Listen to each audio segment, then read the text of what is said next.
मैं इसका ट्रांजैक्शंस का चैप्टर देख रहा था। हमने मेरे ख्याल से 4 घंटे के करीब में हमने ये सारी चीजें की हैं, मतलब ट्रांजैक्शंस, है ना। ट्रांजैक्शंस और क्या किया है, इनके अंदर कौन कौन सी प्रॉब्लम्स आती हैं, प्रॉब्लम समझी थी। फिर प्रॉब्लम्स के बाद हमने क्या करा था बच्चों, हमने व्यू सीरियलाइजेबल क्या होता है और कन्फ्लिक्ट सीरियलाइजेबल वो बनाने सीखे थे। फिर रिकवरेबल और इरिकवरेबल का ड्रामा क्या है वो समझा था। फिर उसके बाद हमने ये सीखा था, प्रोटोकॉल्स की थी, और किन प्रोटोकॉल्स के बेसिस पे हम ट्रांजैक्शन को डायरेक्ट ये चीज बना सकते हैं। ठीक है। मैं कोशिश करूंगा कि आपकी क्लास बहुत छोटी ली जाए, मतलब आई विल ट्राई कि ये 4 घंटे 1 घंटे में कैसे कवर किए जा सकते हैं। फॉर दैट फ्यू थिंग्स हम सेक्रीफाइस कर सकते हैं, है ना। लेकिन जो मेरी एक्सपीरियंस है, अगर उसके अकॉर्डिंग हम देखें तो 99% क्वेश्चन उतनी बातों से भी हो जाएगा। ठीक है। तो जो लोग मतलब ओवरवेल्म फील करते हैं, ज्यादा बड़ा हो रहा है जिनके लिए, तो वो इन चीजों पे ख्याल रखें कि हम ना जितना मैं कह रहा हूं उतना कर लें बढ़िया से, है ना। और वक्त जिसे डिटेल करनी है तो सारा कुछ पढ़ा ही है, आराम से कर ही सकते हो। ठीक। तो कहानी को समझें, सीखें। कल आई विल ट्राई कि रहेगा तो कार में चलते हुए की ऑडियोस, बट मैं ऑडियो कैप्सूल पूरे डीबीएमएस के आई विल ट्राई कि बना दूंगा, है ना। अगर मुझे एक सुन के सही लगा तो, अदरवाइज फिर आराम से बैठ के करेंगे। चलो अब हम कहानी शुरू करते हैं। पहली बात, इस चैप्टर के अंदर मैंने आपको बता दिया हमें क्या क्या करना है, ठीक है। तो ट्रांजैक्शंस है क्या, पहले हमें ये कहानी समझनी है। अब मैं आपको इसमें मोटी मोटी बात बताऊं, देखो क्वेश्चन क्या क्या आ सकता है अगर हम नॉर्मल बात से समझे। तो पहले तो ये एसिड प्रॉपर्टी अभी हमें समझना ही है। एसिड प्रॉपर्टी से क्वेश्चन आने के चांसेस, अगर मान लो इससे कोई क्वेश्चन आता है एक या दो, तो मतलब 50% चांस है वो एसिड प्रॉपर्टी का क्वेश्चन हो। ठीक है। और अगर नहीं आ रहा, मान लो इसका क्वेश्चन नहीं है, तो 40 दे देते हैं इसको। ठीक है। और 40 ही आ सकता है कन्फ्लिक्ट सीरियलाइजेबल चेक करने को, 40% ही है। ठीक है। 15% जो प्रोटोकॉल्स है ना, प्रोटोकॉल्स के डायरेक्ट क्वेश्चन, जैसे मैं आपको 5 मिनट में भी करा सकता हूँ, बहुत डिटेल में हमने करी थी, वहां से प्रोटोकॉल्स के क्वेश्चन 15% चांसेस उसके हैं। बची हुई 5% में सारा दुनिया भर का ड्रामा है जिससे हमें चीज समझ में आती है। ठीक है। तो आई होप अगर किसी को बात बन रही होगी, जैसे भी अभी काफी सारे हम ऐड भी हैं इस टाइम पे, मैं आपको, जो लोग ज्यादा परेशान हो रहे हैं ना, लास्ट में हम, मतलब आई विल ट्राई कि 25 तक कहानी कोशिश करेंगे समराइज हो जाए। 25 के बाद भी हमारे पास 6 दिन ये है और 4 दिन वो है, 4 तारीख तक या 3 तारीख तक हम क्लास लेंगे। ठीक है। इन 8-9 दिन में एक दिन में एक सब्जेक्ट करेंगे, there will be no time limit, I will try to find out as maximum time जितना हो सकता है ना, कि हम पूरे का पूरा सब्जेक्ट आपके साथ एक साथ रिवाइज कर रहा हूँ। और मैं कोशिश करूंगा कि लाइक देखो उस टाइम पे एजेंडा ये है, उस आप जो पढ़ रहे हैं वो तो पढ़ ही रहे हैं। मैंने आपको पूरा सब्जेक्ट करा है, मैंने आपसे कह दिया इस सब्जेक्ट में मुझे लगता है इस 80 क्वेश्चन इंपॉर्टेंट है, वो 80 मैंने आपसे डिस्कस किए। 80 बातें, नॉट क्वेश्चंस। मैं पीवाई की उसके टर्म में बात नहीं करूंगा, बातें करूंगा। उनमें से आपको मेरा जो आइडिया है 60% से ऊपर कहानी मिल जाएगी हर सब्जेक्ट में, जैसा मुझे लगता है। और ये बात बच्चों में 99% फीलिंग के साथ बोल रहा हूं कि मिल जाएगा। ठीक है। तो अगर आप उतनी भी बातें समझ लेते हैं, समझा अभी इसलिए रहा हूं जिसलिए उन 80 क्वेश्चन से आप अपने आप 200 क्वेश्चन समझ पाए। अब वरना रटवाने को तो इसकी 80 की जगह 150 कर देता, है ना। बट ये समझाने में मेहनत इसलिए लग रही है जिससे 100% गारंटी हो। Is it clear to everyone. तो जो लोग परेशान है, टेंशन बिल्कुल लेनी नहीं है, आराम से चलते रहो। आप इस भरोसे पे हो कि काम उसके बाद भी होगा, है ना। आपसे ज्यादा मुझे इस काम की चिंता है, तो डोंट वरी अबाउट इट, है ना। कुछ लोगों को बीच में दर्द हो रहा है थोड़ा थोड़ा, कि सर जी बड़ी परेशानी सी आ रही है। ठीक। वो डर लगता है, सबको लगता है, कॉमन है। तो टॉपिक स्टार्ट करते हैं। ट्रांजैक्शन मैंने आपको बता दिया, पहला हमारा फोकस है ये जो मैंने कह दिया ना, 95% जिसमें से क्वेश्चन आ सकता है। और आप उठा के देखोगे ना, इसी में से मिलेगी आपको बात, है ना। तो पहली बात बच्चों, बट डायरेक्ट शुरू करने से पहले हमें ट्रांजैक्शन पता हो, ट्रांजैक्शन होती क्या है। तो ट्रांजैक्शन क्या है, डेफिनेशन इंपॉर्टेंट भी हो जाती है। एक लॉजिकल यूनिट ऑफ वर्क है डेटाबेस के ऊपर जो हो रहा है। ठीक है। जिसके अंदर दो ही ऑपरेशन हो रहे हैं, या तो रीड या राइट। डेटाबेस के ऊपर और कुछ तो करते नहीं, रनिंग थोड़ी होनी है वहां पे। डेटाबेस में जो वैल्यू पड़ी है, या तो वहां से रीड करनी है या वहां पे कुछ नई वैल्यू राइट करनी है, दो ही काम होने हैं। ठीक है। अब it is executed at single unit, ये मेन बात है। इसका मतलब ये लाइन याद कर लो, either all the operations are done और नन आर डन। अब देखो बच्चों मेरी बात सुनो, अगर मान लो आप एक अकाउंट से बी बी अकाउंट में, मान लो इसके अंदर 2,000 रुपए थे और इसके अंदर मान लो 5,000 रुपए थे, इसने इसको मान लो 500 रुपए सेंड किए, तो होगा क्या, बेसिकली इसका अकाउंट रीड हुआ होगा, इसके अकाउंट में जो भी ए है, ए में 200 रुपए घटे होंगे अगर ये भेज रहा है, फिर जो भी वैल्यू है वो इसके ऊपर राइट हुई होगी। फिर बी का अकाउंट रीड हुआ होगा, फिर बी क्या, वो सॉरी बी, फिर बी के अकाउंट में क्या होगा, B+200 हुआ होगा, और फिर बी के अकाउंट में राइट होगा। उसके बाद हमारी ट्रांजैक्शन क्या होनी चाहिए, कमिट, मतलब डेटाबेस में परमानेंटली चेंजेस सेव हो जाने चाहिए। ये बात समझ में आ रही है कि सभी को? हाँ जी। अब अगर इसको मैं ये देखूं तो आप देखो इस ट्रांजैक्शन में, अब मान लो अब बच्चों, आप ट्रांजैक्शन में ये सही हो जाए, ये हो जाए, ये हो जाए, तो इसके अंदर कितने रुपए बचे, 1800। इसका बी रीड हुआ 5000, 5000+200, 5200, राइट किया बी में, और ये कमिट होने से पहले ट्रांजैक्शन फेल हो गई। अब जब भी फेल होती है आप रोल बैक करते हो, करना चाहिए, है ना? यही हम यहाँ पे पढ़ेंगे। इसका मतलब क्या है, या तो सारे ऑपरेशन हो, डन हो, या कोई भी ऑपरेशन ना हो। अभी हम इसकी प्रॉपर्टी पढ़ेंगे, वहां पे पहली प्रॉपर्टी रहेगी। तो क्या आप मेरी बात समझ पा रहे हैं? अगर ऐसा होके फेल हो जाए, कमिट ना कर पाए, मतलब जो यहाँ काम हुआ इसे सेव ना कर पाए, ये 5200 ना हो पाए, तो क्या आप गुस्सा होगे या राजी रहोगे कि यार ठीक है, 90% काम तो हुआ ही ना, 20%, 10% नहीं हुआ, क्या करें? बोलिए भाई, सभी को बात समझ में आती है क्या? तो ट्रांजैक्शन हाँ क्या जी। है, एक लॉजिकल यूनिट ऑफ वर्क है जो डेटाबेस के ऊपर काम हो रहा है, रीड या राइट ऑपरेशंस का। उसे, पूरी चीज को हम इसे एज ए सिंगल यूनिट समझ रहे हैं, या तो इनमें से कोई सा भी काम, या तो ये पूरे का पूरा हो जाए, वरना अगर ये नहीं है, यहां तक भी हुआ और फेल हो गया, तो दोबारा वापस ओरिजिनल स्टेट में आ जाओ, यानी इसके वापस से 2000 कर दो। बताओ, कभी कभी ऐसा होता है ना, फोन पे किया या कुछ किया, ट्रांजेक्शन फेल हो गई, तो हमारा अकाउंट हमारे में वापस आ जाता है कि नहीं आ जाता है? हाँ। हाँ हाँ जी। जी। ठीक है, समझ में आ गई सभी को? तो इसी चीज को हम करवा क्या दीजिए बोलते आपको हैं बता बच्चों, दें। बोलो? ये चीज क्या कहलाएगी हमारी, ट्रांजैक्शन। तो ट्रांजैक्शन समझ में आ गई। ट्रांजेक्शन। तो अगर कोई भी अपडेट फेल होगी तो हम क्या करते हैं, वापस से रोल बैक कर लेते हैं।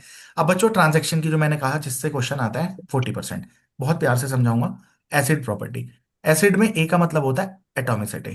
तो जो ट्रांजैक्शन की डेफिनेशन पढ़ी ना, ट्रांजैक्शन की डेफिनेशन क्या पढ़ी, कि ट्रांजैक्शन एक लॉजिकल यूनिट ऑफ वर्क है।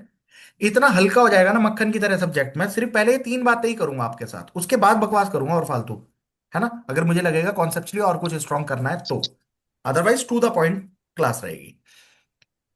तो ट्रांजैक्शन क्या है, डेफिनेशन बताइए। एक लॉजिकल यूनिट ऑफ वर्क है जिसमें एक से ज्यादा ऑपरेशंस हो रहे होंगे, रीड राइट के जो भी हैं, तो वो, उन सबको आप सिंगल यूनिट समझोगे, या तो वे सारे के सारे ऑपरेशंस परफॉर्म होंगे या एक भी नहीं होगा। The same definition belongs to atomicity, कि either all the operations will be done, या तो फुल ऑपरेशंस होंगे या नन। समझ में आई क्या बच्चों? Yes sir. जी। अब एक बच्चों प्यारे, ये बात समझो, ट्रांजैक्शन में सी का मतलब एसिड में, ए हो गया एटॉमिसिटी। एटॉमिसिटी मतलब या तो पूरे चलेंगे या ऑपरेशंस, या सारे ही नहीं चलेंगे, मतलब देखो, या तो करते करते सब परफॉर्म हो जाए, आप कमिट कर दो तो नेक्स्ट स्टेट में आ गए, या अगर कहीं पे भी फेलियर आए तो पिछली सेव स्टेट में पहुंचा दो। समझ में आई क्या? इसको बोलते हैं हाँ जी। एटॉमिसिटी। एटॉमिसिटी। अब आया सी फॉर कंसिस्टेंसी। कंसिस्टेंसी क्या होती है बच्चों, देखो, अलग अलग जगह पे ये अलग अलग हो सकती है, अलग अलग तरीके से आप इसको चेक कर सकते हो क्या। जैसे मान लो इस वाले ऑपरेशन में आप बात कर रहे थे, ए में कितने रुपए थे बच्चों, 5000, बी में कितने रुपए थे, 2000। Before the transaction Varsha total कितना था हमारे पास, 7000। 7,000। Yes sir. After the transaction अगर इसने 200 रुपए भेजे, इसके अकाउंट में कितने बच गए, 4800। 4000। और इसके अकाउंट में अगर 2200 हो गए होते, तो क्या आफ्टर द ट्रांजेक्शन भी सम सेम है या नहीं है, बताइए? यस सर, सेम है। हाँ जी। इस चीज को बोलते हैं कंसिस्टेंसी, कि मतलब before the transaction and after the transaction database same state में होना चाहिए। तो बच्चों डेटाबेस में देख लो, पहले भी कितनी वैल्यू थी, 5000, 7,000। प्लस दो 7000, अब भी कितनी है, 7000 ही है। हाँ समझ में आई? अब मान लो इसमें अपडेट नहीं कर पाता, तो इसका मतलब कंसिस्टेंट भी नहीं रहा ना डेटाबेस। समझ में आ गई क्या, कंसिस्टेंसी कैसे चेक करेंगे आप, हाँ बोलिए? जी हाँ सर। जी। अब जैसे मान लो यस कभी कभी बच्चों हम ट्रेन बुक करते हैं, मान लो आपकी कोई चंडीगढ़ एक्सप्रेस है फॉर एग्जांपल, उसके अंदर मान लो 200 टिकट्स अवेलेबल होती हैं, है ना? अभी हम 10 टिकट इसमें बुक कर दें, तो अब बुक्ड टिकट कितनी हो जाएंगी, 10, और सर। अवेलेबल कितनी शो करेगा वो, 190। 190। अब मान लो किसी एक बंदे ने 5 टिकट बुक कर दी, तो जब इसकी पूरी कंफर्म वे 5 बुक हो जाएंगी, तो उसके बाद इसके अंदर कितनी बच जाएंगी, 185। तो ये कितनी हो गई, 15। अब एक बात बताओ, बिफोर द ट्रांजेक्शन 10 प्लस 190 कितना था, 200। आफ्टर द ट्रांजेक्शन भी कितना है, 200। है ना? अब ऐसा नहीं हाँ होना जी। चाहिए ना, कि मैंने यहां से तो ये घटा दी 185 की, 5 किसी ने बुक की, और मान लो जब उसने बुक किया उसका ओटीपी वोटीपी गया और वो ट्रांजेक्शन पूरी नहीं हुई, फेल हो गई, तो भैया वापस से वो उसकी टोटल 190 हो जाती है कि नहीं हो जाती? समझ रहे हो ना बच्चों? Yes sir. तो यस ये सर। क्या चेक करने का तरीका है? कंसिस्टेंसी। आई का मतलब कंसिस्टेंसी। होता है आइसोलेशन। आइसोलेशन तो एक नॉर्मल हिंदी का शब्द है, इंग्लिश का। आइसोलेशन का मतलब मैं आइसोलेशन में रहता हूं, मतलब मैं सबसे अलग थलग रहता हूं। तो बच्चों, यहाँ पे आइसोलेशन का मतलब है वर्चुअल आइसोलेशन होना चाहिए ट्रांजेक्शन्स के बीच में। मतलब, अच्छा एक बात बताओ बच्चों, वर्षा, मैं चंडीगढ़ एक्सप्रेस में टिकट बुक कर रहा हूँ, आप भी कर रही हो और अवनीश भी कर रहा है, हम तीनों टिकट्स बुक कर रहे हैं। क्या आपको ये फर्क पता चल रहा है कि मैं कर रहा हूं या आप कर रहे हो? हम एक नहीं। दूसरे से इंडिपेंडेंट है ना, हमारे एक हाँ। का काम दूसरे पे इम्पैक्ट नहीं डाल रहा ना। तो ये नहीं। वर्चुअल आइसोलेशन यहाँ पे होना चाहिए। आई का मतलब क्या है? आइसोलेशन। मतलब एक के काम का इम्पैक्ट दूसरे पे नहीं पड़ना नहीं चाहिए। पढ़ना समझ में चाहिए। आई बात? ठीक है, यस सर। मतलब एक ट्रांजैक्शन दूसरे पे कोई अफेक्ट ना करे। ठीक है। और डी का मतलब होता है ड्यूरेबिलिटी। ड्यूरेबिलिटी का मतलब आपको चेंजेस कहाँ सेव करने हैं परमानेंटली? डेटा बेस के अंदर। बेस। डेटा बेस से आप इसको एक तरीके से, ये किसकी प्रॉपर्टी है? हार्डवेयर की प्रॉपर्टी है ड्यूरेबिलिटी। ठीक है। इसके लिए बच्चों आप एक चीज यूज करते हैं, मुझे बाद में देखो ये दो बातें याद दिला देना। हमें एक तो क्या करना है, क्योंकि वो अभी तो करेंगे नहीं, ये आज की क्लास में आज का ही काम पूरा हो जाए वो बहुत है। एक तो रेड की प्रॉपर्टीज, है ना। एक मुझे इसके अंदर कराना है आपको, जो ये इक्वालिटी ऑफ फंक्शनल डिपेंडेंसी वो रह रही है कवर करने वाला, है ना। और एक मिनिमल कवर भी वो साथ में ही कर लेंगे। ठीक है। एनीवन टेक द स्क्रीनशॉट, मुझे याद दिला देना है। ठीक है। Okay done. चलो, तो इसमें हार्डवेयर की प्रॉपर्टी डी का मतलब वो ड्यूरेबिलिटी, जो भी चेंजेस आप कर रहे हो ना बच्चों वो परमानेंटली सेव होने चाहिए। अब आप खुद सोचो ना, हमारे अकाउंट में जो पैसा है मान लो, तो क्या एसबीआई हमारा डेटाबेस कहीं स्टोर करके नहीं रख रहा होगा तमीज से? ये थोड़ी कि हाँ सर्वर जी। क्रैश हो गया कल को जाके तुम लड़ने लगो जी मेरे तो 2 करोड़ पड़े थे। भाई साहब वो उसकी कई कई कॉपी सेव कर रहा होगा। समझ में आई कि नहीं? कभी कभी आपने देखा हाँ है ना, जी। बैंक की मेंटेनेंस की वजह से रात को 10 मिनट इस टाइम पे नेट बैंकिंग नहीं चलेगी, इसका मतलब वो ऑपरेशन के टाइम पे उसका मान लो हो सकता है बैकअप ले रहे हो, कुछ और कर रहे हो, कहीं और सेव करते हो। तो दीज काइंड ऑफ थिंग्स क्या है? ड्यूरेबिलिटी। तो ट्रांजेक्शन में एसिड प्रॉपर्टी समझ में आ गई।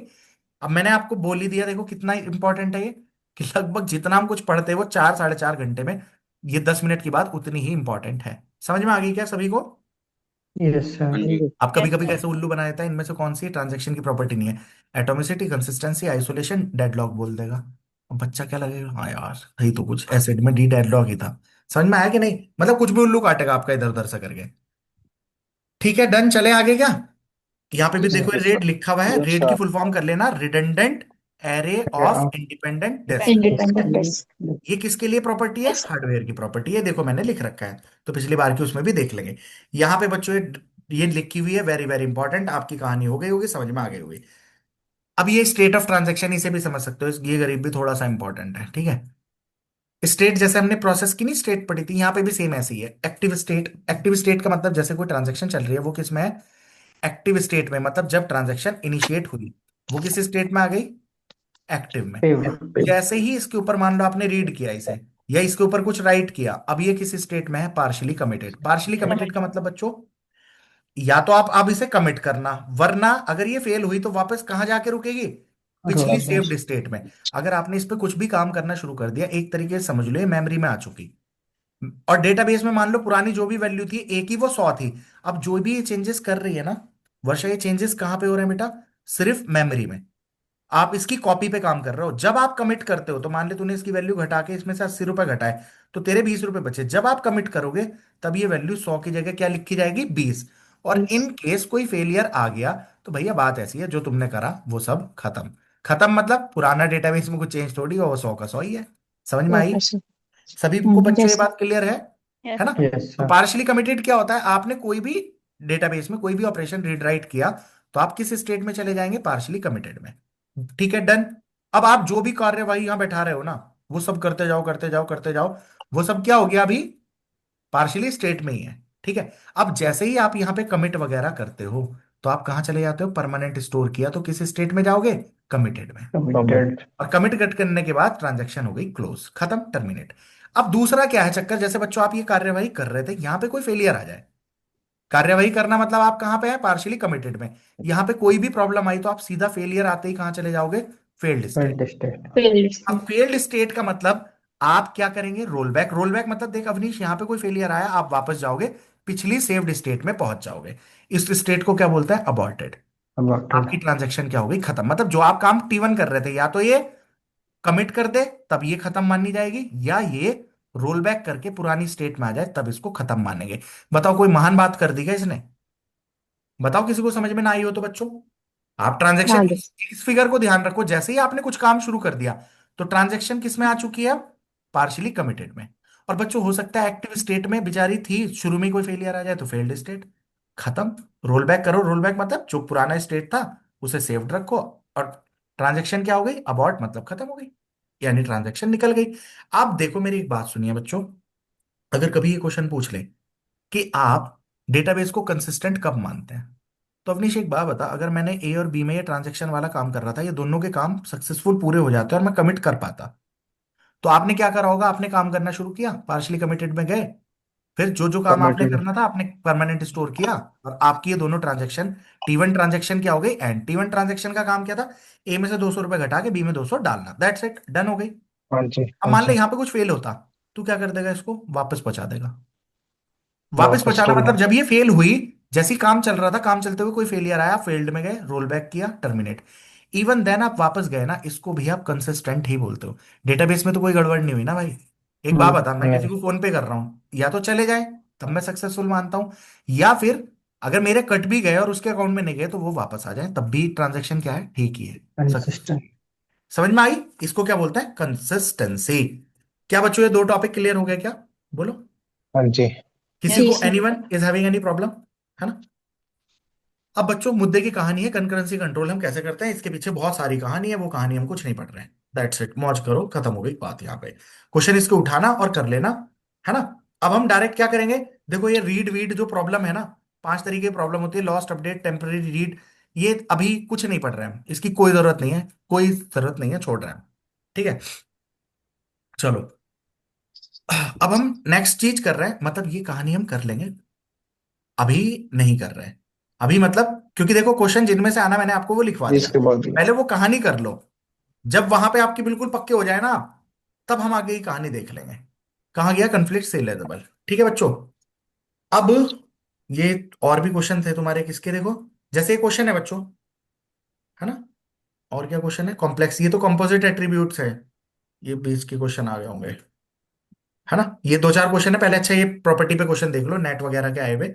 अमंग द, क्या प्रॉपर्टी बच्चों? Acid. Acid property acid. Of the transaction. Durability property क्या रिक्वायर करती है? Durability property require that the changes made to the database by a successful transaction persist. Persist का मतलब उसके अंदर होल्ड रहे। ड्यूरेबिलिटी का मतलब यही है बच्चों, सही बात कह रहा है? बोलो। हाँ जी। अब नीचे क्या ऑप्शन है? among the asset properties of transaction, the durability property required that the changes made to the database by a successful transaction persist except in the case of operating system failure। कि मतलब अगर operating system failure हो जाए, उस जब operating system failure हो जाए तब उसको उसे छोड़ के बाकी सब केस में करे। Except in case of disk crash, कि नहीं नहीं बाकी सब काम में ठीक है, मगर डिस्क की क्रैश होगी तो क्या मतलब है? तो नहीं कर पाएगा। एक्सेप्ट का मतलब बजाय, है ना? कि पावर फेलियर हो जाए उसके अलावा हर टाइम पे सक्सेसफुल करे। तो क्या बच्चों, ड्यूरेबिलिटी का मतलब ये है क्या? ये ड्यूरेबिलिटी का मतलब है always, even if there is any kind of failure, किसी भी तरीके की हाँ फेलियर हो, जी। मुझे अपनी ट्रांजेक्शंस को क्या रखना है? सेव तो रखना है। बे। This is what durability. समझ में आई? ओके। अब बच्चों इस कहानी को समझो। देखो ये क्या कह रहा है, पढ़ो इसको। Consider the following transaction. ये ट्रांजेक्शन हुई है, क्या क्या ट्रांजेक्शन हुई है बच्चों? एक्स में क्या हुआ है? एक्स को रीड किया गया, उसमें से 50 रुपए घटे, उसे राइट कर दिया। फिर वाई को रीड किया, वाई में 50 रुपए जोड़े, राइट कर दिया। चलो, बहुत बढ़िया बात है। The constraint that the, constraint मतलब कंडीशन, कि सम ऑफ अकाउंट्स, अकाउंट्स का सम, एक्स एंड वाई, एक्स और वाई अकाउंट का जो सम था, शुड रिमेन कांस्टेंट, वो कांस्टेंट ही रहना चाहिए। कौन सी कहलाती है ये? कंसिस्टेंसी। कंसिस्टेंसी। कंसिस्टेंसी। तो बच्चों, जब ये ट्रांजेक्शन हुई तो इस ट्रांजेक्शन से पहले और इस ट्रांजेक्शन के बाद सम क्या होना चाहिए? सेम होना चाहिए। ये कौन सेम सी होना प्रॉपर्टी चाहिए। है? कंसिस्टेंसी। कंसिस्टेंसी। समझ में आई कि नहीं? यस और हाँ सर। अगर जी। ये यहां ये क्वेश्चन बोल देता कि सपोज जब हमने राइट वाई किया इस टाइम पे कोई फेलियर आ गई, है ना? तो मैं वापस रोल बैक किया, ये कौन सी प्रॉपर्टी है? एटॉमिसिटी। ड्यूरेबिलिटी। एटॉमिसिटी। तो या तो अब ये पूरा पूरा चल जाए, वरना ना चले एक भी। ठीक है, ओके। समझ में आ गई बच्चों? ड्यूरेबिलिटी की भी कहानी समझ में आ गई ना, कैसे क्वेश्चन बन जाता है। हम्म। अब ये तो यार जनरल क्वेश्चन है, कर लोगे आप, आएगा उसके अंदर, देख लेना। अब ये स्टेट के ऊपर भी देख लो, क्या है बच्चों? ए ट्रांजैक्शन में be in one of the following state during its execution cycle, life cycle, in concurrent execution environment. किस किस में वो रह सकती है बच्चों, बताओ? फेल्ड में रह सकती है, टर्मिनेटेड में, पार्शियली कमिटेड में या एक्टिव में? अब आपने देखा था एक्टिव में है आप, बोलो। पार्शियली कमिटेड में और एक्टिव में। बच्चों हाँ। एक्टिव जैसे ही आप शुरू हुए, आप कहाँ गए? हम्म। कुछ भी काम किया आप चले जाते हैं partially committed. Partially committed. Partial कोई फेलियर आएगा तो आप कहाँ जाते हैं? Failed failed state. स्टेट। और फेल्ड के बाद आप अबॉर्ट करके कहाँ चले जाएंगे? अबॉर्टेड में। और अबॉर्टेड। अगर यहाँ पे आप सक्सेसफुली कमिट कर देते हैं, आप कहाँ चले जाते हैं? कमिटेड में। कमिटेड। ठीक है। अब यहाँ पे एक चेक करो, transaction may be in one of the following during its execution cycle in concurrent execution. बच्चों फेल्ड में जा सकता है क्या? फेल्ड में जा सकता है भाई, शुरू में ही काम हुआ एक्टिव से, सीधा फेल में चला गया। हाँ। फेल्ड। टर्मिनेटेड, टर्मिनेटेड क्या है? जब टर्म। अबॉर्टेड या इसके बाद दोनों के केस में क्या होना है? टर्मिनेट ही होना है। हो गया। पार्शियली हम्म। कमिटेड कौन सा है? ये स्टेट है। कमिटेड कौन सी स्टेट है? ये स्टेट है। पार्शियली तो बाकी। और एक्टिव कौन सी है? अच्छा, हमने एक्टिव। यहां तक की कहानी के बाद भी तो पढ़ लो। Given a transaction is in active state, क्या दिया हुआ है? ट्रांजेक्शन किस में है? Active state. Active. During its execution, execution के दौरान, find its next transition state from the options given below. इन ऑप्शंस में से, अब ये किस में था? एक्टिव में था। अब तुम्हें ऑप्शंस बताने किस किस में हो सकता है। अब बच्चों या ए तो ओनली का पार्शियल हो मतलब, सकता है। ए ओनली का मतलब ये सिर्फ फेल्ड में ही जाएगा, ऐसा जरूरी है क्या? आप कुछ काम करोगे तो भाई पार्शियली कमिटेड में भी जा पार्शियल सकते में भी जा हैं, रीड राइट सकते। कुछ करोगे तो। सी यस सर। ओनली, कि केवल पार्शियली कमिटेड में ही जा सकता है, कि केवल इधर ही जा सकता है ना? ई कह रहा है कि एक्टिव में रहेगा, इसका तो कोई मतलब नहीं है। डी कह रहा है कमिटेड स्टेट में। ओ, बोलो। हाँ अब जी आपको सर। क्या ये ज्यादा बेहतर नहीं लग रहा कि या तो वो कहाँ जाएगा? पार्शियली कमिटेड में, या कहाँ जा सकता है? फील्ड में। बोलो। उसके बाद तो वो आगे बहुत कहीं अच्छा। पे भी जाएगा ही। समझ आ गई कि नहीं? Yes sir. चलो। अब खैर इस वाले काम को तो हमने पढ़ा नहीं है। अब बच्चों शेड्यूल पढ़ना है। अब देखो यार, शेड्यूल का मतलब क्या कहानी समझाऊं मैं? छोड़ो, कहानी कर ही नहीं रहे। ठीक है, डायरेक्ट क्वेश्चन करेंगे। कन्फ्लिक्टिंग कोई बकवास कर ही नहीं रहे। ठीक है, व्यू सीरियलाइजेबल, व्यू सीरियलाइजेबल कोई बात नहीं, ब्लाइंड राइट कोई इंपॉर्टेंट नहीं। अब हम करेंगे डायरेक्ट क्वेश्चन। ठीक है, और क्वेश्चन भी करेंगे सीधे गेट के, बाकी चीजें गई तेल लेने। चलो बच्चों। बच्चों, गेट में लगभग लगभग हर साल या हर दूसरे साल एक 2 नंबर का क्वेश्चन ये आता है। बच्चा देख के बहुत घबराएगा भी। हर बार ये लगभग हर दूसरे साल ये क्वेश्चन आता है। ठीक है, बहुत इजी क्वेश्चन है, मक्खन मलाई क्वेश्चन है भाई, कुछ नहीं रखा है इस क्वेश्चन में, सच बता रहा हूं मैं। आपको भी पढ़ने के बाद लगेगा कि कुछ नहीं है। अब देखो, पहले तो हमने इससे पहले बहुत कुछ चीजें समझी थी, लेकिन मैं आपको डायरेक्ट करा रहा हूं। तो क्योंकि हमारा एजेंडा क्या है? क्वेश्चन करना अभी फिलहाल के टाइम पे, है ना? ठीक है बच्चों, ये कहानी है। आपको क्या करना है? ट्रांजैक्शन को चेक करना है, कन्फ्लिक्ट सीरियलाइजेबल है या नहीं है। एक और सीरियलाइजेबिलिटी होती है, व्यू सीरियलाइजेबल। तो बच्चों व्यू सीरियलाइजेबल पर आज तक गेट में, नेट में कोई क्वेश्चन आया नहीं है चेक करने के लिए, थ्योरेटिकल क्वेश्चन बनते हैं। कराया मैंने आप लोगों को बच्चों पहले, वो भी था, लेकिन कभी इसमें कोई क्वेश्चन आता नहीं है। ठीक है, तो हमारे लिए वही बात है, अगर इसमें से क्वेश्चन आया तो 99% चांस क्या है? कन्फ्लिक्ट सीरियलाइजेबल क्या है? 1% चांस क्या है? व्यू सीरियलाइजेबल के। तो हम इस स्टोरी पे जा नहीं रहे, ओके? ठीक है। अब बच्चों कंफ्लिक्ट सीरियलाइजेबल चेक करने के लिए क्या करना है? बहुत ही मतलब छठी क्लास का बच्चा कर ले जो मैं बात बता रहा हूं उससे, है ना? ठीक है भाई, जो नए बच्चे हैं वो अपना थोड़ा सा एक्नॉलेजमेंट इसमें देना मुझे, जो 4-5 ने अभी ज्वाइन कर रखा है। बच्चों हम जैसे ये काम कर रहे हैं, इसमें आपको ट्रांजेक्शन्स को टॉप टू डाउन देखना है। कहां से देखना है? ऊपर से नीचे की तरफ। ठीक है, पढ़ने का तरीका मैं 4-5-6 क्वेश्चन कराऊंगा, इनफ प्रैक्टिस होगी तो सभी को बहुत अच्छे से क्रिस्टल क्लियर बात हो जाएगी। अगर रीड और रीड, दो ट्रांजेक्शन रीड और रीड कर रहे हैं, इसमें आपस में कभी भी कोई दिक्कत नहीं होती। समझ में आई?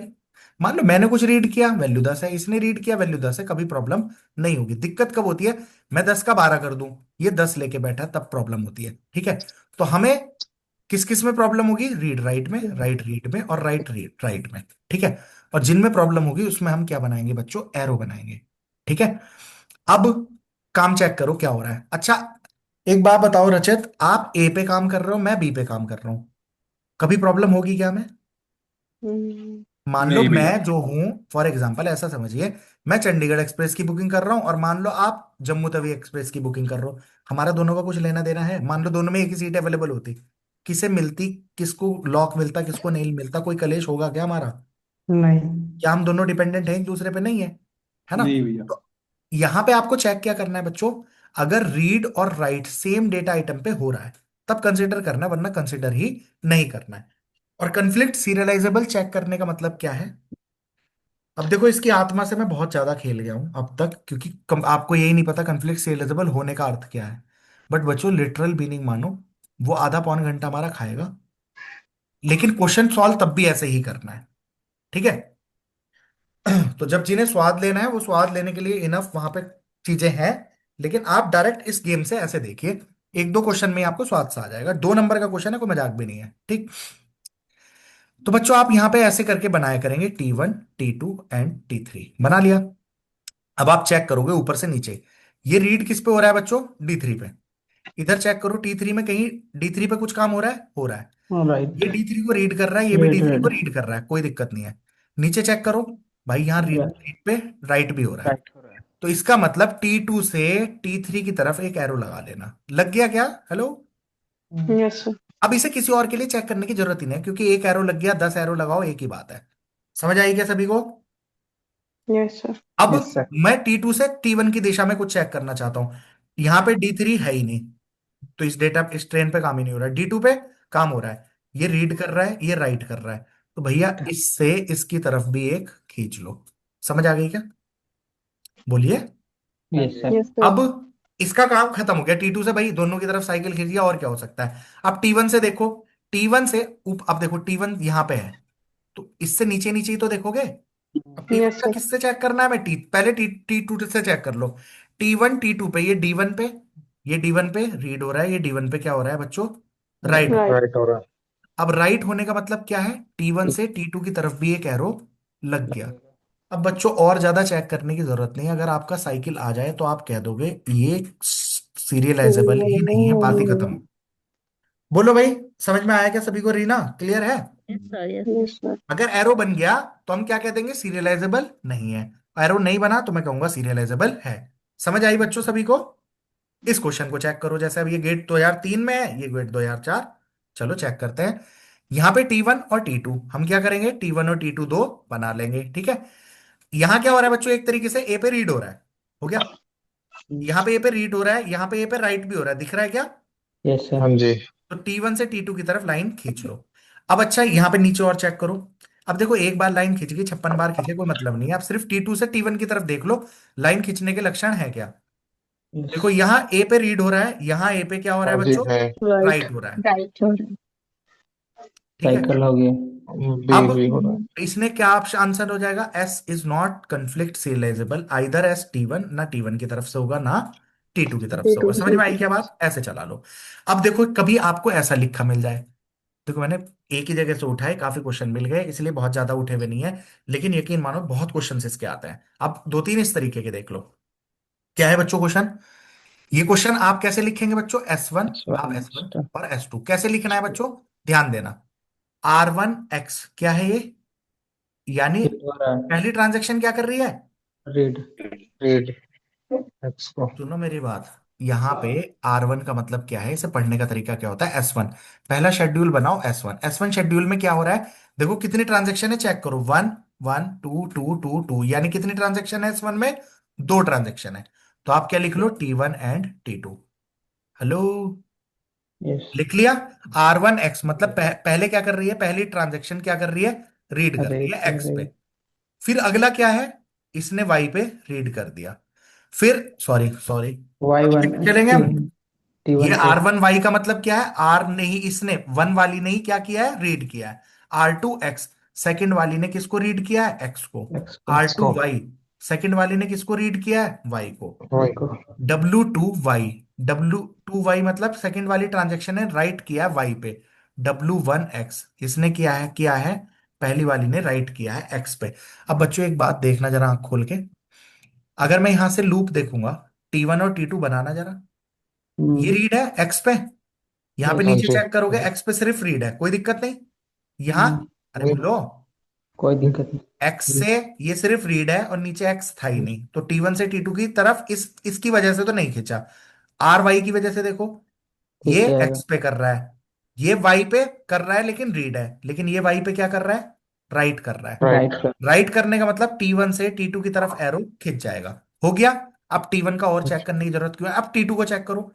T2 बच्चों क्या कर रहा है, रीड। Read, right. और यहां पे हो रहा है राइट। और राइट। कुछ चेक करने की जरूरत ही नहीं है, एरो आ गया, इसका मतलब क्या हो गया, कॉन्फ्लिक्ट सीरियलाइजेबल नहीं है। S1 तो कन्फ्लिक्ट सीरियलाइजेबल नहीं है। नहीं है। है ना? अब बच्चों, यहां पे ये बोथ वाला ऑप्शन तो खत्म, दोनों कन्फ्लिक्ट सीरियलाइजेबल है। बोलो, ये कह यस। रहा है S1 इज हाँ जी। कन्फ्लिक्ट सीरियलाइजेबल, ये ऑप्शन भी खत्म। अब इन दोनों में से एक आंसर होगा, वो आंसर कैसे चेक करोगे, दूसरे वाला। दूसरा भी चेक अब इसका करेंगे। बनाओगे किसका, S2 का। S2 अंबुज भाई बात समझ में आई क्या, क्या क्या चल रहा है। हाँ सर, बिल्कुल समझ में आ रही, क्लियर है। ठीक है, पीयूष, क्लियर है भाई। हाँ सर, बिल्कुल बढ़िया ठीक क्लियर है, है। अब यहां देखो आप, यहां क्या हो रहा है, R1 X, यानी पहले वाले ने रीड किया एक्स पे, R2 X दूसरे वाले ने रीड किया एक्स, R2 Y मतलब सेकंड वाले ने वाई को रीड किया, W2 Y, R1 Y, R ने रीड किया वाई, W1 X। बनाओ साइकिल जरा, यहां पे मैंने लिखा T1, यहां पे लिखा T2। अब तो बच्चों जल्दी कर सकता हूं ना, यस यहाँ सर, एक्स पे एक्स रीड है, वाई। यहाँ अभी इसकी वजह से तो नहीं बनेगा, बच्चों नहीं, बना क्या है इसकी वजह से, नहीं। नहीं। नहीं। अब आपको दिख रहा होगा T1 से T2 की तरफ तो बनेगा ही नहीं। अब T2 से देखना, ये रीड कर रहा है, ये राइट कर रहा है, यानी मम्मा। T2 से T1 की तरफ बनेगा। बनेगा। वर्षा, एक बार अपना माइक बंद कर लो आप। ये बन गया ना बच्चों, डन, समझ में आती है। यस। अब इसका अर्थ क्या होता है बच्चों, अगर साइकिल नहीं आया तो ये क्या है, कंफ्लिक्ट सीरियलाइजेबल है, कौन, S2। और S1 नहीं था, तो S1 is not conflict serialisable, S2 is conflict serialisable, दोनों नहीं है, ये बात क्या हो गई, गलत। अब अगर कभी कभी बच्चों ये पूछता है किस ऑर्डर में कंफ्लिक्ट सीरियलाइजेबल है, मान लो कह दो T1 टेंस टू T2 ऐसे होगा, या T2 से T1 की तरफ होगा।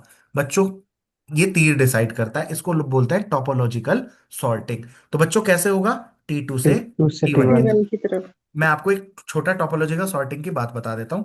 अगर ऐसा हो जाए, मान लो T1, एक एरो आ जाए ऐसे T2 पे, एक ऐसा एरो आ जाए T3 पे, एक ऐसा आ जाए, ये यहां पे करना बोलते हैं बच्चों टोपोलॉजिकल सॉर्टिंग। क्या बोलते हैं, लॉजिकल टोपोलॉजिकल सॉर्ट। सॉर्टिंग। कैसे होती है, जिससे सिर्फ आउटगोइंग एज है पहले उसको हटाओ, तो पहले कौन होगा, T1। T1 जैसे ही T1 हटेगा ये दोनों एजेस भी हट जाएंगी। अब एज किसकी तरफ से किसकी तरफ है, T2। T2 से T3। पहले T1 को रन करो, फिर T2 को, फिर T3 को, तब आपका शेड्यूल चलेगा बढ़िया। समझ में आई क्या क्या करना है, हेलो। यस। ठीक है, अब इस क्वेश्चन में एक की क्वेश्चन भी कर लो बच्चों, 2008, पीछे क्या था 2007। समझ में आ रही है, हर साल ये सिर्फ गेट की क्वेश्चन उठा रखे, मैंने नेट की तरफ तो गया भी नहीं। 2008, 2009, 2010 दिख रहा है आपको, कोई सा साल खाली है, और हर बार कितने नंबर का है, 2 का भाई साहब। समझ आ गई, सोलंकी हो या हाँ जी। नहीं। ठीक है, चलो ऐसे बहुत सारे क्वेश्चन आप यस प्रैक्टिस कर सर। लोगे। एक की मैं और प्रैक्टिस करा देता हूँ, चलो इसकी कर लेते हैं, यहाँ पे 3 है, तो एक एक की तो करा देता हूँ, एक चला के दिखा देता हूँ। मान लो S1 है, तो बच्चों S1 बनाने के लिए क्या करेंगे, नीचे चेक करो, T1 T2 यहां T। दिख रहा है 2 2 3 3 1, यानी 3 ट्रांजेक्शन है, T1, T2 T2 और T3। T3। ठीक है क्या बच्चों, अब चल लिखो देखो, 2 क्या कर रहा है, रीड कर रहा है ए रीड। पे, तो यानी रीड कर रहा है ए पे, समझ में आई क्या, जी। राइट कर रहा है 2 ही ए पे। एक पे। अब बोल भी दो, यस। थ्री हाँ क्या जी। कर रहा है, रीड थ्री कर रहा है रीड सी कर रहा पे। सी पे। ये क्या कर रहा है, 2 वाला टू राइट पे कर रहा है बी राइट पे। कर रहा है। ये राइट कर रहा है 3 वाला ए पे। एक पे। ये गड़बड़ मत लिखवा देना, राइट। सी पे। ये 1 कर रहा है रीड यस। ए, रीड फिर B, B. B. Write write A, A. A. Write B, one B. ज्यादा नीचे हो गया यार, चलो थोड़ा सा ऊपर सरका देता है। ठीक है, जी। अरे बोल दो, हो गया क्या। यस। अब अगर मैं यहाँ बच्चों बनाऊंगा क्या, T1 T2 एंड T3, बनाना जरा तीर कैसे खींचेंगे, T2 से चेक करो जरा, जाएगा। पहले T2 चेक करो, रीड, और यहाँ क्या दिख रहा है बच्चों, read A, read B, write A और राइट बी। तो राइट तो ए है तीर ना, बन तो गया। यानी T2 से T1 की तरफ तीर खिंच गया कि नहीं? T2 से T3 T2 गया। से आप देखोगे तो ए राइट T3 ए, के लिए दिया। तो T3 पे भी खिंच गया बच्चों, राइट ए और राइट ए दिख गया ना मुझे। और ऊपर भी देख यस सकते थे। सर। अच्छा सी वाला तो है ही नहीं, रीड ए से रीड ए और राइट ए यहाँ पे रीड भी ए दिख राइट जाता, है ना। डन। T2 की कहानी खत्म, T2 को और कुछ चेक कर ही नहीं सकते। अब एक बात बताइए, बेचारा T1 गरीब तो सबसे नीचे है, ये तो किसी से भी कुछ दिक्कत नहीं करेगा, इसे चेक करने की जरूरत नहीं। बचा कौन? T3। ये रीड T3। कर रहा है सी पे, ये राइट, तो इनकी वजह से कोई एरो आएगा नहीं। अब नहीं। क्या है, सारा इससे नीचे ही है, यहाँ राइट है रीड है, यानी T3 से यस T1 की सर। तरफ भी बोलिए। T1। बन जाएगा। बन गया कि नहीं बच्चों? हाँ जी। यस है? सर। Yes sir. इसका मतलब ये कंफ्लिक्ट सिरियलाइजेबल है S1 या नहीं है, बता दो। नहीं। नहीं है। कैसे नहीं है? सर है। ये है कॉन्फ्लिक्ट कंफ्लिक्ट सीरियलाइजेबल सीरियल। क्योंकि पागल होगी साइकिल यहाँ नहीं पे। है ना। साइकिल तो सर्कल। बन साइकिल सर्कल नहीं तो है नहीं ऐसे बन बनेगा, ये हाँ हाँ। सर्किल है नहीं क्या बनना अभी? साइकिल। नहीं नहीं नहीं। ये साइकिल सर्किल नहीं। ओके ओके ऐसे हाँ। ही। साइकिल नहीं बन रही। ठीक है, अब हम्म, साइकिल नहीं बन रही तो आपको दिख रहा है S1 कंफ्लिक्ट सीरियलाइजेबल पक्का है। है ना। हाँ। अब ये कह रहा है no yes two sir. Of S1 S2 S3, कोई भी इनमें से दो कंफ्लिक्ट सीरियलाइजेबल नहीं है। अब कम से कम एक और चेक करना पड़ेगा। S2 is conflict serializable to S3 but not to S1, है ना। कि S2 कैसा कंफ्लिक्ट सीरियलाइजेबल है S3 पे, लेकिन S1 की तरह से नहीं है। S1 कंफ्लिक्ट सीरियलाइजेबल है टू S2, मतलब उनके ऑर्डर सेम आ रहे होंगे, चला के देख लेना। समझ में आई क्या? अगर इसका ऑर्डर चेक करेंगे बच्चों तो पहले यस क्या सर। चलना चाहिए, बताओ? पहले T2 T2। चलना T2। चाहिए। T2 चलना चाहिए, है ना। T2। और जैसे हाँ। ही आप T2 को रिमूव करोगे तो आपको दिख T3। रहा है T2 के T1। बाद T3। किसका नंबर आना चाहिए? T3 T3 फिर का T1। फिर आना चाहिए T1। T1। आई होप सबको समझ में आ गई होगी भाई, है ना। Yes sir. डन। कर यस लोगे? चलो अब देखो, अच्छा एक क्वेश्चन वही गेट वाला चेक भी कर लेते हैं, यहाँ फिगर बनी बनाई है तो जल्दी हो जाएगा। क्या लिख लो बच्चों, T1 T2 एंड T3, ठीक है, बोलिए। यस। हाँ जी। लिख लिया। यस अब और सर। रीडेक्स T1 यहाँ से पे क्या है, T2। T1। T1 राइट से T1 है। से T2 T2। T1 से T2। T1 से T2 तो नजर आ गया सीधा शुरू में ही। हाँ अच्छा, हाँ जी जी। सर। अब T1 से T3 देखो, ये भी सीधा नजर आ यस गया। सर है। यस राइट है। सर। अब T2 से T1 की तरफ देखो, कुछ नहीं बनेगा, यस। नहीं बन रहा ना। चलो नहीं बनना। T2 से T3 की तरफ देखो, read Y read X write X, कुछ नहीं बन रहा। नहीं बनना। तो T2 बेचारा किसी पे कुछ नहीं कर पाएगा। T3 को चेक करो, read by read write Y write yes sir. और राइट वाई T2 की तरफ जाएगा। बन गया। यस। अब अगर ये हाँ बन जी। गया तो सबसे पहले कौन चलना चाहिए, T1। T1। और T1। जैसे ही T1 T2। चलेगा ये T3। गायब हो जाएगा। T3 फिर T2। इसके T3। बाद कौन चलना चाहिए, T3। T3। इसके बाद कौन चलना T3। चाहिए, T3। T2। योर आंसर गलत। पहला। सर T1 T3 इसमें T2, T2 से यस। T1 से T3 की तरफ भी जाएगा ना? मेरा जी एक तो थोड़ा सही से बोलो, साफ। सर पान थूक T2 के। से T3 की तरफ भी जाएगा ना? T2 से T3 की हाँ तरफ जी। इसमें T2। जाएगा कल सुबह, नहा धो के तैयार होके। कैसे जाएगा भाई यार, सर उनको मेरा जी। XY में बोल रहा अच्छा था। ठीक आप है। देखो ना, यहाँ हाँ पे ठीक है काम सर। किस, ये वाई री पे रीड कर रहा है, ये भी रीड कर रहा है, तो रीड रीड में कुछ होगा नहीं, है ना। अब ये एक्स है और ये क्या है, वाई है, तो इन दोनों में भी कुछ नहीं होगा, इन दोनों में भी कुछ नहीं होगा, तो बनेगा ही नहीं, है ना। चलो ठीक है भाई। यस। ऐसे ही ये सारे बने बनाए हैं यार, आप चेक कर सकते हो, इसको कहानी हो जाएगी। ऐसी कोई मान यस बात सर ही नहीं कर है। देंगे। आप बता दो सारे एक जैसे हैं या नहीं है, तो कॉन्फिडेंस आ जाएगा अपने यस आप। सर। और जो आप काम इसमें करते हो, पूछ लिए प्रेसिडेंस ग्राफ कैसे बनाते हैं गारंटी करने के लिए, तो क्या यूज होता है, टोपोलॉजिकल टोपोलॉजिकल मॉडल। मॉडल। अब देख बच्चों, देखो नेट वाला क्वेश्चन है ये, मैंने उठा दिया सुबह ही, आपने नॉर्मलाइजेशन पढ़ाई मैंने, क्या है ये, इफ एवरी नॉन की attribute is functionally dependent on the primary key then the relation is। 5 रुपए का इनाम है, बताओ क्या है। चलो 50 का है। Two N F two N F two बोल। N F sir. हाँ हाँ। 2NF UPI भेज रहा हूँ सर। DNF होना और कोई? सेकंड है। Second B. 2NF से। अरे वाह भाई, मौज कर दी तुमने तो। T2। चलो देखो बच्चों, एवरी नॉन की एट्रीब्यूट इज फंक्शनली डिपेंडेंट, और बच्चों नॉन की एट्रीब्यूट अगर फंक्शनली डिपेंडेंट है तो 3NF को सेटिस्फाई नहीं कर रहा। नहीं करेगा। नहीं कर रहा तो किस में आप आ गए, 2NF में, ठीक है। अगर हर नॉन की एट्रीब्यूट किस पे डिपेंडेंट है, फंक्शनली डिपेंडेंट है किस पे, प्राइमरी की पे, तो ये सेटिस्फाई नहीं करता किसको, तो 3NF तो सेटिस्फाई नहीं हुई ना, तो किस में बचा, 2NF में, ठीक है।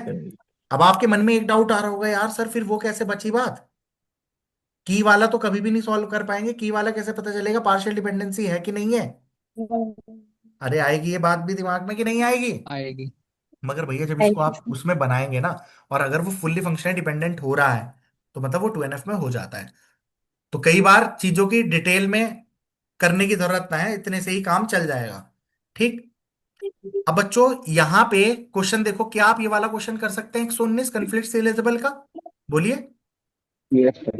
हाँ जी। Yes sir. बोलिए बच्चों। अब अगला क्वेश्चन देखना जरा, क्या है ये, क्या कह रहा है यहाँ पे? हमारे पास रिलेशन क्या है? A B C D. क्या रिलेशन है बच्चों? A B ABCD C D. ठीक है। और हो क्या रहा है यहाँ पे? Where the domains of B C D include, सब में क्या है? एटॉमिक वैल्यूज है। Atomic value. एनएनएफ में तो है ही है। एसएनएफ। और कौन सी फंक्शनल डिपेंडेंसी फॉलो कर रहे हैं? ये वाली। कौन सी कर रहे हैं बच्चों? ये। अब बच्चों एक बात बताइए, फंक्शनल डिपेंडेंसी लिख लो जरा। आर क्या है? A B C D. और फंक्शनल डिपेंडेंसी क्या गिवन है? ए टेंस टू सी और बी टेंस टू डी। सबसे पहला काम क्या करते हैं हम? कैंडिडेट ए की बी को काट देंगे। ए से सी पे जा रहा है तो सी को काट दो, बी से डी मिल जाएगा तो डी को काट दो। मिनिमम ए कौन बी। चाहिए? A B. A B. A B का ही क्लोजर चेक कर लो। ए बी के क्लोजर में आपको दिख रहा है ए बी तो आ ही जाएगा, ए से सी मिल डी। जाएगा, बी से डी मिल जाएगा। की कौन बन गया? A B. किसी और को चेक करने की जरूरत है क्या हिमांशी? नहीं है। नहीं सर। प्राइम एट्रीब्यूट कौन कौन है? ए और B. A non B prime कौन कौन है? सी और डी। C D. अब 2NF क्या कहती है? की का सब पार्ट किसी नॉन प्राइम पे नहीं जाना चाहिए। नहीं तो भाई जाना यहाँ भी दोनों जगह चाहिए। दोनों पार्शियल जा डिपेंडेंट। एनएफ में जा रहा रहेगा। है। ये फर्स्ट एनएफ में है but not in second NF. I hope सभी को हो गया होगा। Yes sir. डन। तो बस ऐसे ही हल्के फुल्के क्वेश्चन आते हैं यार, कर लोगे आप। ये बहुत शानदार क्वेश्चन था यूं तो। बट यहाँ पे ये वाला चैप्टर हम डन करते हैं, ठीक है? ओके। Yes sir.